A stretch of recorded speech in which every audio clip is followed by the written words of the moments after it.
마태복음 1장 23절입니다. 우리 한 목소리로 한번 읽어봅시다. 보라, 처녀가 잉태하여 아들을 낳을 것이요 그의 이름을 임마누엘이라 하리라 하셨으니 이를 번역한즉 하나님이 우리와 함께 계시다 함이라. 아멘. 오늘은 네 번째 시간입니다. 임마누엘이라고 하는 이름에 대해서 살펴보도록 합니다. 11년째 한국인이 뽑은 최고의 그 진행자이며 개그맨으로 그렇게 뽑힌 사람을 여러분들 아시죠? 11년인가 14년인가 연속. 그래서 이제는 그 이름을 거룩하게 불러요. 유느님이라고 불러요. 유재석 씨. 근데 사람들이 유재석이가 저보다 어리니까 그냥 유재석이라고 할게요. 유재석이 사람을 부를 때 유재석 스타일로 부르는 게 있더라고요. 어떻게 부르냐면 그 그 배우인데 이동욱 씨를 부를 때 욱동이라고 부르더라고요. 그리고 그걸 너무 좋아해요. 야 욱동아 이러는데 동욱이를 바꿔가지고 욱동이라고 부르는데 너무 좋아해요. 데보라 좋아? 오늘 아침에 탁 기도하고 있는데 데보라가 탁 와서 목사님 그래서 저를 안아주는 거예요. 와 너무 행복한 거예요. 그래서 저도 안아줬어요. 사랑해요 그랬더니 저도 사랑해요. 야 너는 어떻게 이렇게 복받을 짓을 하니? 좀 이따 루디야 와야 돼. 알았지? 그리고 이 유재석이가 그 조세호 씨를 부르는데 조세호 이렇게 세호 이렇게 안 부르더라고요. 스페니쉬로 부르더라고. 호세 그러니까. 근데 얘네가 이제 이 유재석에게 간택을 받은 거잖아요. 성은을 입은 사람들이잖아요. 유재석이가 누구를 파트너로 삼으면 이 사람은 이제 인기가 보장된 거잖아요. 조세호를 이름을 뒤바꿔서 야 호세 이렇게 부르는데 유재석이가 불러주니까 너무 좋아하는 거예요. 무슨 얘기를 하고 싶냐 하면 하나님이 우리에게 다가와서 우리에게 친근하게 불러줄 이름을 주셨는데 그 이름이 바로 임마누엘이라고 하는 이름이라고 하는 거예요. 여러분 주님의 이름을 우리가 이렇게 편하게 부를 수 있다라고 하는 것이 우리에게 은혜인 줄 믿습니다. 과거에는 그러지 못했어요. 이스라엘 백성들은요 하나님이라고 하는 그 이름을 너무나 무서워했어요. 함부로 부를 수 없었어요. 그래서 여호와라고 하는 이름 대신에 엘샤다이 다른 이름으로 불렀어요. 그들에게 이 여호와라고 하는 이름은요 근접할 수 없는 이름이었어요. 모세가 시내산에서 하나님을 만날 때 백성들은 하나님이 당신에게만 말해라. 우리에게는 말씀하지 말게 해라. 너무 무섭다라고 하는 거예요. 성전을 지었어요. 하나님의 이름을 찬양하고 하나님께 제사 드려야 되는데 이스라엘 백성과 이 성전은 멀리 있는 거예요. 지성소에 1년에 한 번 대제사장만 들어갈 수 있어요. 그것도 자기에 대한 그 죄의 문제가 해결되지 않으면 그곳에 들어가면 죽어요. 그래서 대제사장을 집어넣을 때 옷을 입히는데 방울 달린 옷을 입히고 허리띠를 굵게 동여매고 들어가야 되는 거예요. 다윗 시대에는요 그 밖에 있던 법궤를 하나님의 전으로 옮겨오는데 그 소가 날뛰는 그 일 때문에 이 법궤를 맨 마차가 흔들리자 웃사라고 하는 사람이 그 법궤를 지지하려고 손을 댔다가 그만 죽었어요. 구약시대의 하나님은 이스라엘 백성들에게 너무나 무서운 그러한 존재였습니다. 특별히 말라기 이후 약 400년에 하나님의 침묵기가 있었어요. 하나님의 어떠한 계시도 예언도 말씀도 하지 않았다라고 하는 거예요. 인간 측면에서 보면 하나님과의 관계가 완전히 끝장났다라고 하는 시대였다라고 하는 거죠. 그런데 그 시대에 이제 하나님이 오늘 우리가 읽었던 이 말씀, 처녀가 잉태하여 아들을 낳을 것이요 그 이름을 임마누엘이라 하리라. 하나님의 그 말씀이 시작된 것입니다. 침묵을 깨고 하나님의 그 아들이 이 땅에 왔습니다. 그런데 요한복음 1장 11절 말씀처럼 자기 땅에 오매 자기 백성들이 그 하나님을 영접하지 않았다라고 말합니다. 우리는 먼저 알고 있죠. 하나님이 왜 이 땅에 인간의 모습으로 오셔야 되는가? 죄의 문제 때문에 그렇습니다. 죄 있는 자로서는 하나님을 대면할 수 없기 때문에 인간으로서는 하나님께 나아갈 수 있는 방법이 없는 거죠. 그래서 하나님이 이 땅에 오시는 거예요. 길을 열어주시는 거예요. 그리고 그 이름을 함부로 부를 수 없는 그 이름을 이제 마음 놓고 부르라고 하나님이 주셨어요. 예수. 그런데 그 다른 이름 임마누엘, 그 이름을 주신 거예요. 히브리어로 임, 이것은 함께, 마누, 우리와, 엘, 하나님, God with us 라고 하는 뜻이겠죠. 인간 편에서는 해결할 수 없는 이 죄의 문제를 하나님이 하나님의 방법으로 해결하시겠다라고 하는 그 뜻이에요. 내가 세상 끝날까지 너희와 함께 하시겠다. 마태복음 마지막 장에서 말씀하셨는데 그 함께 하시겠다라고 하는 임마누엘의 뜻이 마태복음 1장에 나오는 여기서부터 시작된다라고 하는 거고, 이것이 마태복음 전체를 관통하는 처음과 마지막에 하나님이 이어주는 그러한 구절이라고 하는 것을 우리는 압니다. 그런데 왜 아기의 모습으로 왔을까요? 성탄이 지난 지 한 달이 지났지만 왜 아기의 모습으로 왔을까 생각해 보면 이 아기는요, 아무도 그에게서 권위주의를 느낄 수 없는 거죠. 창조주가 하나님이신 그분이 피조물과 같은 모습으로 오셨다라고 하는 것에서 우리는 위로를 받을 뿐 아니라 그 모습이 누구라고도 다가갈 수 있는 그 아기의 모습이었다라고 하는 것에 우리는 더 위로를 받습니다. 그래서 누구라도 이 아기 앞에 나가면 우리는 죄의 용서를 받을 수 있는 것입니다. C.S. 루이스는 기독교를 믿기 전에 그는 우리가 소위 이제 불가지론자다 이렇게 말하는 거예요. 약간 좀 냉소적인 그런 의미도 있고요. 신의 영역에 대해서 잘 모를 수 있다라고 하는 것, 깨달을 수 없다 우리로서는, 그런 의견을 가지고 있었는데 그가 예수 그리스도를 만난 다음에 기독교인이 된 이유에 대해서 설명합니다.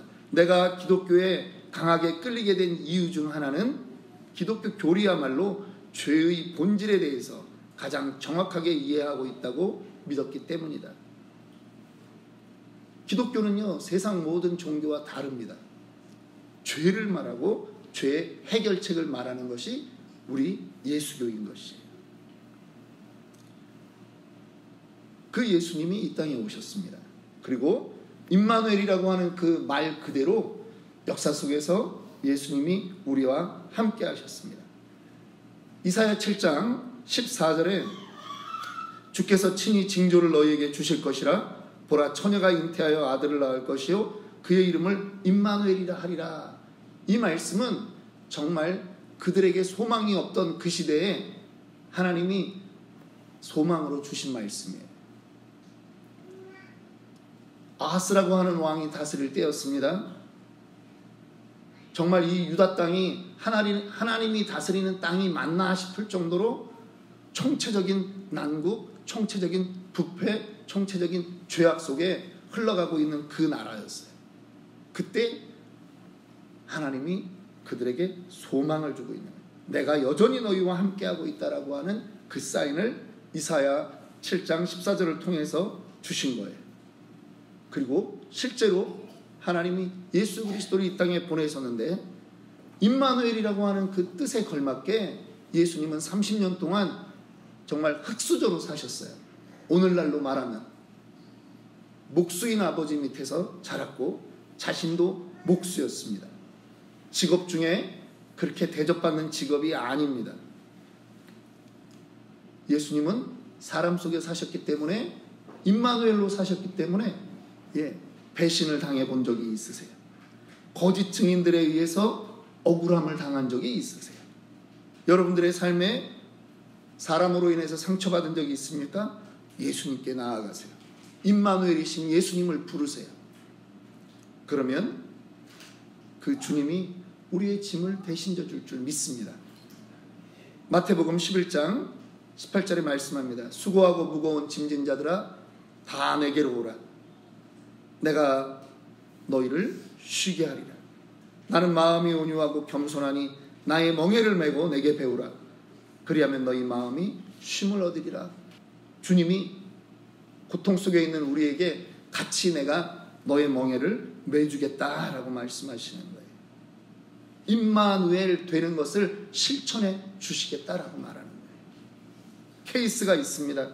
역사 속에서 가장 힘들 때 임마누엘을 경험한 그러한 사람이 있습니다.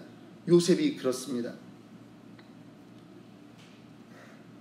17살 이후에 요셉의 인생 30살까지 정말 쉽지 않은 인생을 살았습니다.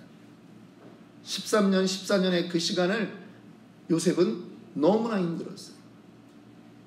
그런데 요셉이 그 힘든 시간에 하나님은 요셉이 형통했다라고 기록하고 있어요. 그 앞 구절이 뭡니까? 하나님이 요셉과 함께함으로 그 인생이 형통했다라고 말해요. 하나님은 임마누엘의 하나님입니다. 함께하는 하나님입니다. 믿으십니까? 예. 다니엘서 3장에 보면 느부갓네살 왕이 그 금신상을 만들어 놓고 절하지 않는 사람들에게 그들을 불에 던지겠다라고 말합니다. 그런데 다니엘의 세 친구가 우리는 하나님에게만 우리는 절한다라고 그 금신상에 절하지 않는 거예요. 그래서 그들 셋을 집어넣는데 여러분 결과는 어떻습니까? 우리가 셋을 넣지 않았냐. 그런데 저 안에서 지금 4명이, 그런데 또 한 사람의 모습은 신의 아들과 같지 아니하더냐. 모든 사람이 볼 수 있도록 그렇게 하나님이 역사했던 것을 우리는 봅니다. 케이스를 이제 세 번째 케이스로 넘어갑니다. 요셉의 케이스, 다니엘의 세 친구 케이스, 이제 여러분들의 케이스로 이 임마누엘의 역사가 일어나기를 원합니다. 말씀을 준비하면서 저에게 임마누엘, 내가 그냥 체험했던 그 시간은 언제였나 생각해 봤어요. 그냥 체험적으로 내 머릿속이 아니라 하나님의 그 체험, 하나님의 손길이 느껴졌던 그 일이 언제였나 한번 생각해 봤어요. 뭐 매번 내가 고백하고 살지요. 하루에도 주님 얼마나 많이 부르는지 몰라요. 근데 잊을 수 없는 그런 경험이 있습니다. 2005년 2월에 저희 아버님이 이제 돌아가시는데 2004년 9월, 10월 이쯤이에요. 한 돌아가시기 한 5, 6개월 전. 이제는 의식도 없다고 하는 연락을 받았는데 중국에 살면서 나가서 봐도 별 의식이 없어요. 그런데 고민인 거예요. 우리 아버지가 정말 구원 받았나. 예전에 나랑 어느 날 밤에 아버님이 고백은 했어요. 아버지 막내 아들 소원 좀 들어주세요. 그랬더니 그래 소원이 뭔데? 아시잖아요 아버지 예수 믿는 거. 이미 뇌경색으로 뭐 그냥 쉽게 얘기합시다. 중풍으로 반신불수인데 언어도 잘 안 되는데 저희 아버지가 그냥 웃으면서 그래 하자 그러는 거예요. 아버지 진짜예요? 저는 얼른 아버지 옆에 다가가서 아버지 그럼 내가 하는 기도 따라하세요. 저희 아버지가 기도를 따라했습니다. 그리고 그것뿐이었어요. 몸이 성해져가지고 교회를 나갔다거나 다른 게 없어요. 그냥 영접기도 한 번 한 거예요. 그런데 다시 돌아와서 몇 년을 지내고 중간중간 만났지만 아버님이 돌아가실 때가 다 대놓고 나니까 제 마음에 의심이 오는 거예요. 그날 잠깐 했던 그 고백이 도대체 무슨 효력이 있겠느냐라고 하는 거죠. 근데 이제는 다시 아버지를 깨울 그러한 상황도 안 되는 거예요. 어느 날 밤에 기도를 하다가 그날 밤을 꼬박 세웠습니다. 울다 기도하다 새벽 4시 반이 다 돼서 택시를 타고 교회 가서 기도합니다. 저의 모든 기도의 제목은 그거예요. 하나님, 우리 아버지 구원 받았나요? 이걸 어떻게 아냐고. 음성이라도 들려주면 좋겠는데 그날은 너무 간절한 거예요. 그런데 기도하는 거예요. 하나님, 우리 아버지 구원 받았나요? 이렇게 기도를 하는데 갑자기 제 입이 탁 닫히는 거예요. 더 이상 말이 안 나오는 거예요. 또 그런 경험도 처음이에요. 그러더니 갑자기 온몸에 누가 옆에 와서 이렇게 따스한 담요를 그냥 전체를 덮어주는 것 같이 저를 다 감싸주는 것이 느껴지는 거예요. 그 순간 저 안에 찾아오는 느낌. 하나님이 지금 나를 품어주고 계시구나. 하나님이 지금 내 기도에 응답하셨구나. 우리 아버지가 구원받은 게 맞구나. 그날 그 고백이 진실된 고백이었구나 라고 하는 그 확신이 들었어요. 저는 그날 이후로 의심하지 않았습니다. 몇 개월 뒤에 정말 저희 아버님은 병실에서 돌아가셨어요. 근데 우리 형제들이 전부 다 하는 거예요. 야, 아버지 정말 천국 가셨구나. 너무 편안하게 가셨어요. 근데 제 마음에 저는 5개월, 6개월 전에 그 하나님이 품어줬던 그 따뜻함이 그 시간에 있는 거예요.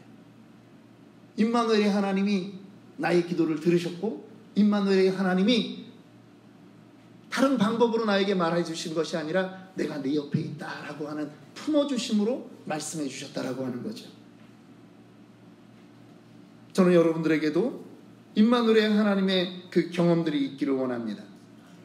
시편 139편 9절 10절은 우리에게 이렇게 말씀합니다. 내가 새벽 날개를 치며 바다 끝에 가서 거주할지라도 거기서도 주의 손이 나를 인도하시며 주의 오른손이 나를 붙드시리로다. 믿으십니까? 저는 그래서 가끔 기도할 때요, 이런 거 있잖아요. 기도를 아무리 해도 답답할 때가 있잖아요. 그럴 때 제가 이렇게 기도해요. 손을 이렇게 붙잡아요. 요 사이에 주님 손이 있는 거예요. 임마누엘의 하나님의 손이 제 손 사이에 있다고 믿어요. 여러분, 이런 거는 우상은 아니에요. 근데 꼭 근거는 없어요. 근데 우리 지금 이영재 집사님, 장소희 집사님 둘이 저렇게 손 붙잡고 있는 것처럼 똑같이 저도 하나님의 손을 붙잡고 있는 거예요. 왜? 임마누엘의 하나님이 지금 내 앞에 있기 때문에 내가 그분의 손을 붙들고 기도하면 그분의 오른손이 나를 붙들고 있는 것으로 내가 믿는 거예요. 저는 여러분들이 세 번째 케이스의 주인공들이 되기를 원합니다. 오늘 우리가 주님의 이름을 또 부르고 기도할 것입니다. 그런데 친근한 이름을 부르면서 기도합시다. 임마누엘의 주님, 우리와 함께하는 주님, 우리에게 늘 말없이 옆에 와 있는 동행자요, 우리 가정의 가장이시며 우리 식탁에 앉아 계신 주빈으로 앉아 계신 그 예수의 이름을 오늘 부르면서 기도하기를 원합니다.